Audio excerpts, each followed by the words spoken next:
Sana huwag akong mapaiyak. Magandang umaga po. Alam niyo po, nung makilala ko si Ate Sena, ay panahon ni Father Cesar. Nung po panahon ni Father Cesar, nung po kami nagkakilala ng gusto, ang ano po nung katatapos na ng init ng Christmas, ng Rex. Pero nung dumating po si Father Cesar, ang gusto niya talaga ay charismatic. Kaya po kami ang nabuong sumunod, magkakasama sa charismatic. Nung po namin pinatatakbo yung charismatic, medyo ako medyo nawala sa circulation, sila po yung naiwanan doon. Nagkaroon po ng paklase ng charismatic sa bawat barangay. Ayaw ni Father Cesar doon sa gagawin sa kumbento. Ang gusto niya, gagawin lahat sa barangay. Pinuntahan ako ni Ate Sena, Kuya Doming, total naman ikaw yung presidente ng charismatic. Bakit hindi ka Sabi ko, sige, total naman ako ako nga yung presidente, pero sabi ko nga, iba ka po ang patakbo ngayon ni Father Gonzales na pero umpisahan nyo, ako nasa likod lang ninyo. Pero ginawa nga po yung paklase ng charismatic sa bawat barangay. Ang nagkataon po naman, kulang na kulang sa speaker. Kasi hindi na po masyadong makasuporta ang SPC, kasi naiilan na rin po yung mga speaker doon. Kaya po nagbuo ng speaker bureau sa charismatic. Ay kulang po, wala.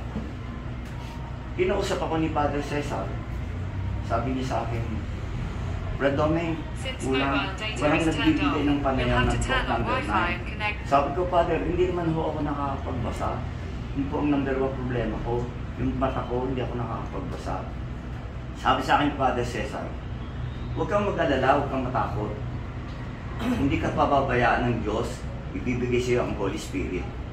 Nung pong binigay sa akin yung talk number 9, si Ate Sena po lumapit sa akin, Kuya Doming, ito yung talk number 9, ibigay mo. Kasi kasama po niya ang kanyang anak na si yung babae. Oo. Ayun, nasa likod. Siya nga yung nagbibigay ng talk. Talk 1. Yun, talk 1 siya. Ngayon po, nung kami nasa Pasiano Rizal, doon ako inasal ni Father, si Ate Sena sunod sa akin. Sabi niya, Kuya Doming, malapit ka naman ito. Sabi ka, oo nga Eto ako, nagdadasal ako din sa Sintawin. Naipadala ang Holy Spirit sa akin.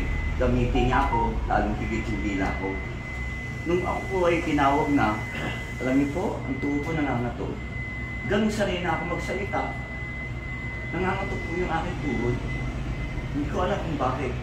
Nung ako po'y nagtotok na doon, hindi ko alam, si Ate Sena nasa kabilang tabi, si Father Cesar nasa kabilang likod. Bibigay po ako ng tanayang ng number 9. Awa po ng Diyos na i-deliver ko. Alam niyo po, nung sinalo mo ako ni Ate Sena, Kuya Doming, ang galing-galing. Oy, Ate Sena, huwag mo akong magaling. Sabi ko, ang magaling ng Diyos, dinamit lang ako. Sumalunong sa ating si Father Cesar. Sabi, ang galing mo, kaya-kaya mo pala. Ba't nagtatago pa? Sabi ko, hindi po ako nagtatago. Hindi lang po ako nabibigyan ng pagkakataon. Sumunod po, nag-meeting kami. Natatandaan niyo po yung pinokolekta tuwing linggo doon. Anong tawag doon? Caritas?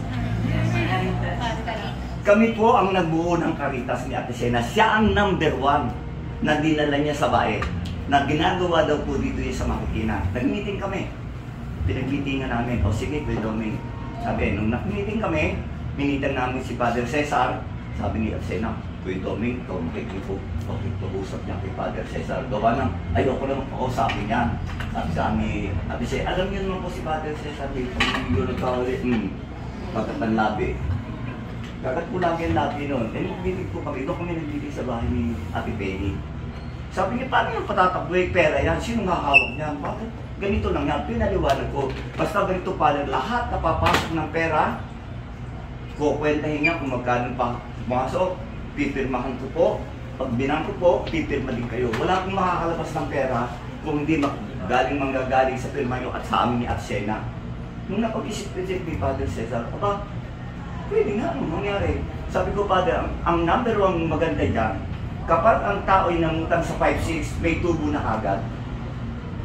Yan ang number 1. Pero pag dito po sila nag-deposit ng pera, kung anong pera ang kanyang pinasok, yun din po ang magiging tatanggapin nila. Wala pong tubo. Mga pera na lang na hindi sila nakapagulog.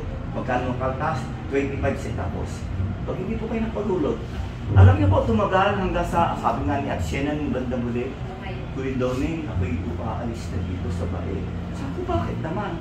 Hindi ako hinihirapan na din. Kasi nagkakaedad na nga po eh. At gusto na rin ng aking mga anak ay ko'y makasama na nila sa Marikina.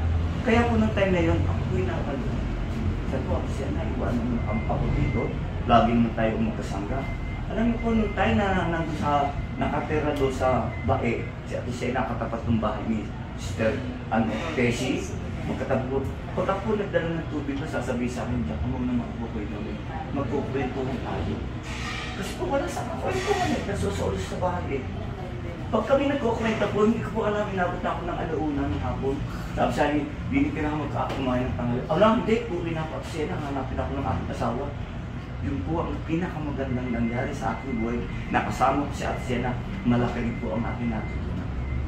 Kasi sabi ko nga po, hindi magkakaroon ng karita sabay na hanggang ngayon pinakikinabangan ng Ladies of Charity. Sapagkat kumikita po yung pera, milyon po ang pumapasok na pera, magkano din po kinikita nun na magagamit nila. Yun po kaya po nagtuloy-tuloy po. Kaya Atsiena, saan ka man naroon ngayon? Panalangin mo kami narito ang pagkabay. Tandaan mo, mahal na mahal ka namin.